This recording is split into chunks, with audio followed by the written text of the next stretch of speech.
Hello and welcome back to the Unite Pieces channel.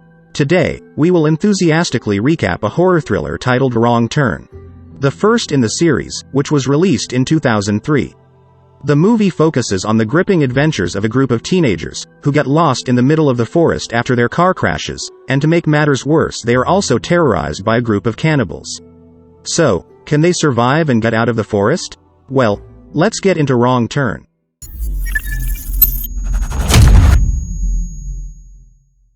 The movie opens in the wilderness of West Virginia, showing a couple climbing a cliff deep in the forest.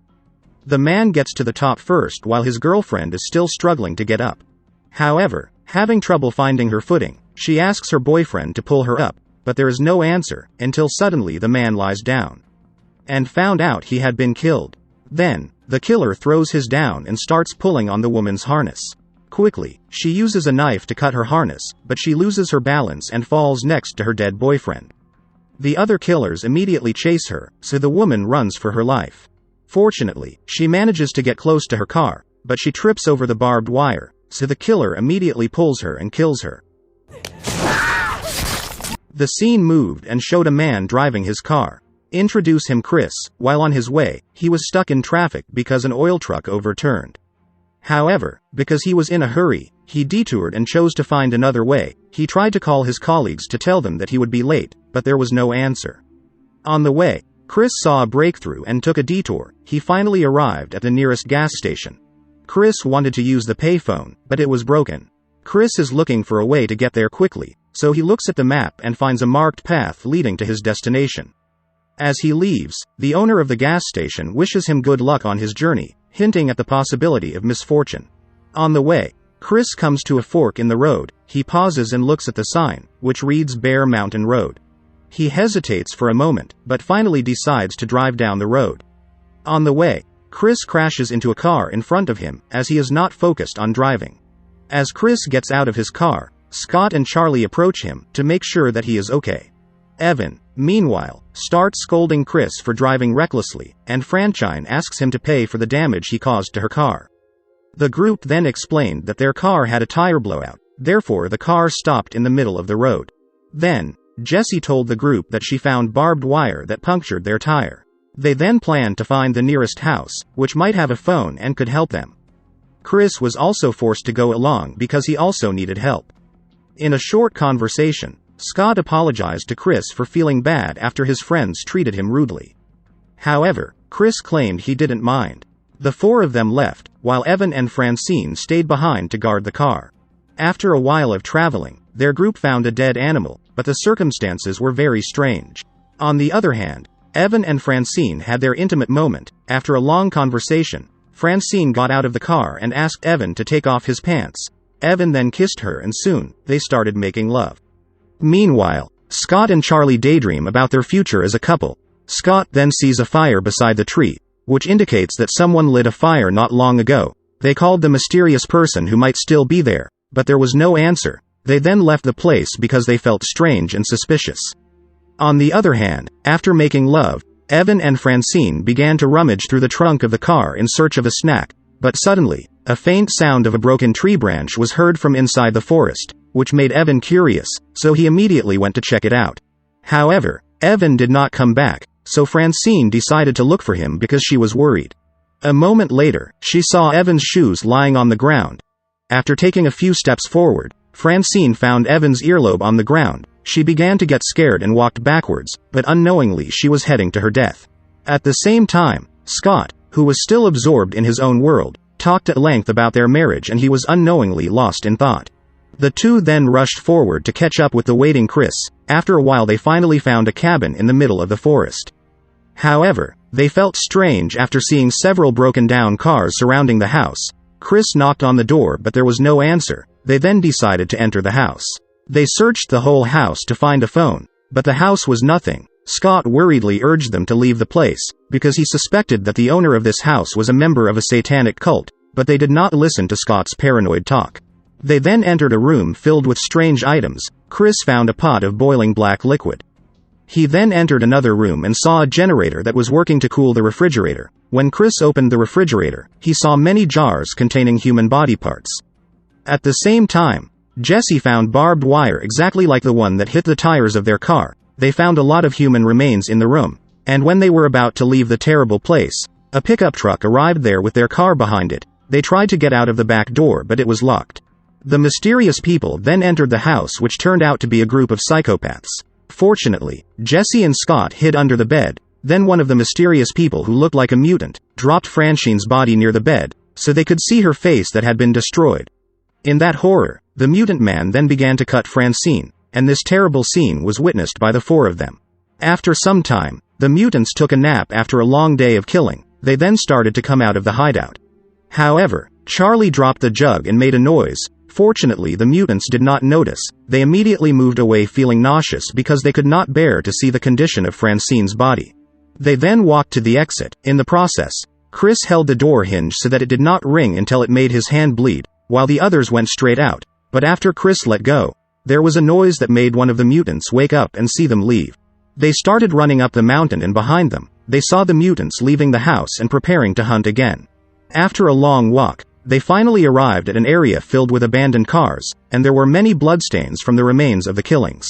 In the distance, Chris heard a pickup truck approaching them. They then hid behind the car. When the mutants got out of their cars, Chris planned to use the pickup truck to escape. Scott suggested that one of them distract them while the rest hijacked the psychopath's car. Without hesitation, Chris started running and shouting, causing one of the mutants to shoot and hit Chris in the calf. Seeing that, Scott also ran to distract them. Jesse and Charlie then helped Chris and took him to the truck. And when they opened the door, they found Evan's body inside. They then immediately took the truck away, but right behind them there was one of the mutants chasing. Fortunately, they managed to escape. They drove through the forest, and that's when they saw Scott, who was struggling to save himself. Scott immediately approached, but he stopped moving when an arrow pierced his chest. Another arrow even broke the windshield, so they had to leave Scott. After a few hours of driving, they returned to the trail. Unfortunately, the truck was stuck in the mud, so they had to continue on foot. Charlie begins to despair and lose all hope after going through all this. Jesse tries to tell her that Scott sacrificed himself so that they could survive, making Charlie finally let it go and continue the journey back. After walking until late afternoon, they find the watchtower. Charlie starts shouting to see if anyone is there, but there is no answer, so they climb the ladder to reach the top.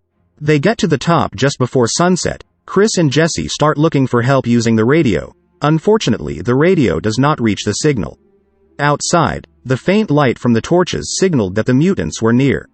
At first, the mutants passed them by, but the alarm from the radio caught their attention. The ranger received a distress call and asked for their location.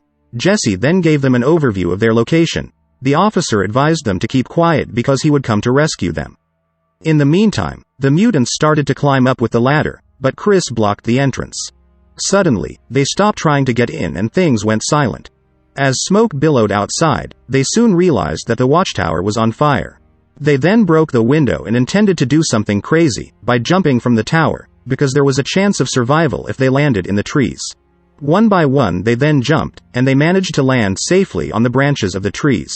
But the mutants realized that, so they began to climb into the trees to target them. While they were hiding in the shadows, one of the mutants managed to find Charlie, and he immediately split Charlie's head with his axe. Chris and Jesse saw firsthand how Charlie's body separated from her head. They continued to flee under the pressure of the mutants' laughter and wailing that echoed throughout the forest. In the process, Chris stopped to hold onto a tree branch, while Jesse lured the mutants to approach. One of the approaching mutants was immediately dropped by Chris, ending their pursuit. After several hours of walking, Chris and Jesse hid behind a waterfall. The next day they leave the waterfall to continue their escape. Hope appears when they see a road, but then an axe is thrown at Chris, and the mutants come to surround them. They push Chris down and kidnap Jesse. An officer on patrol found Chris. Chris immediately reported about the psychopaths targeting them, but suddenly an arrow pierced the sheriff's head in the middle of their conversation. When the mutants came down to check, Chris immediately went away and observed. He waited for the mutants to get into the car, then he slipped under the car, and held on tight to come back with the mutants. On the other hand, Jesse was tied up by the other mutants on the mattress and prepared to be mutilated alive. Not long after, the mutants and Chris arrived there. Chris saw the mutants dragging the sheriff's body into the house. He also heard Jesse's cries. Just as the mutants were about to start the dismemberment, suddenly the front door burst into flames. When one of the mutants approached, Chris crashed into the house with the mutant. He then threw a Molotov cocktail at the other mutant. As the mutant caught fire, he immediately stabbed him, and the burning mutant fell to the ground. Immediately, Chris releases Jesse, but the mutants get back up and grab their axes to start attacking him. Chris desperately dodges their attacks, but he is finally caught. When he is almost killed, Jesse appears from behind the mutant, and shoots the mutant with an arrow, and hits the back of his head. Just when they thought the horror was over, the last mutant appeared and attacked Chris. Jesse, who tried to help him, turned into another mutant's target. But when the mutant was caught off guard, Chris strangled the mutant from behind, and Jesse gave a final attack using the axe. Strangely, both mutants were still alive, which made Chris shoot the car's fuel tank, and blew them up. After a while, the mutant's truck approached the gas station, making the owner immediately close the house in fear. But he was surprised, because what came out of the car was Chris, who came to get the map. Finally, Chris and Jesse survived. They returned to the highway and rushed home, struggling to forget the horror they had just experienced, and that's how the movie ended. What do you think of this movie? Please write your thoughts in the comment section below. Don't forget to hit the like button, and support our channel by subscribing, so that we stay motivated to create more interesting content for you to enjoy. And until next time.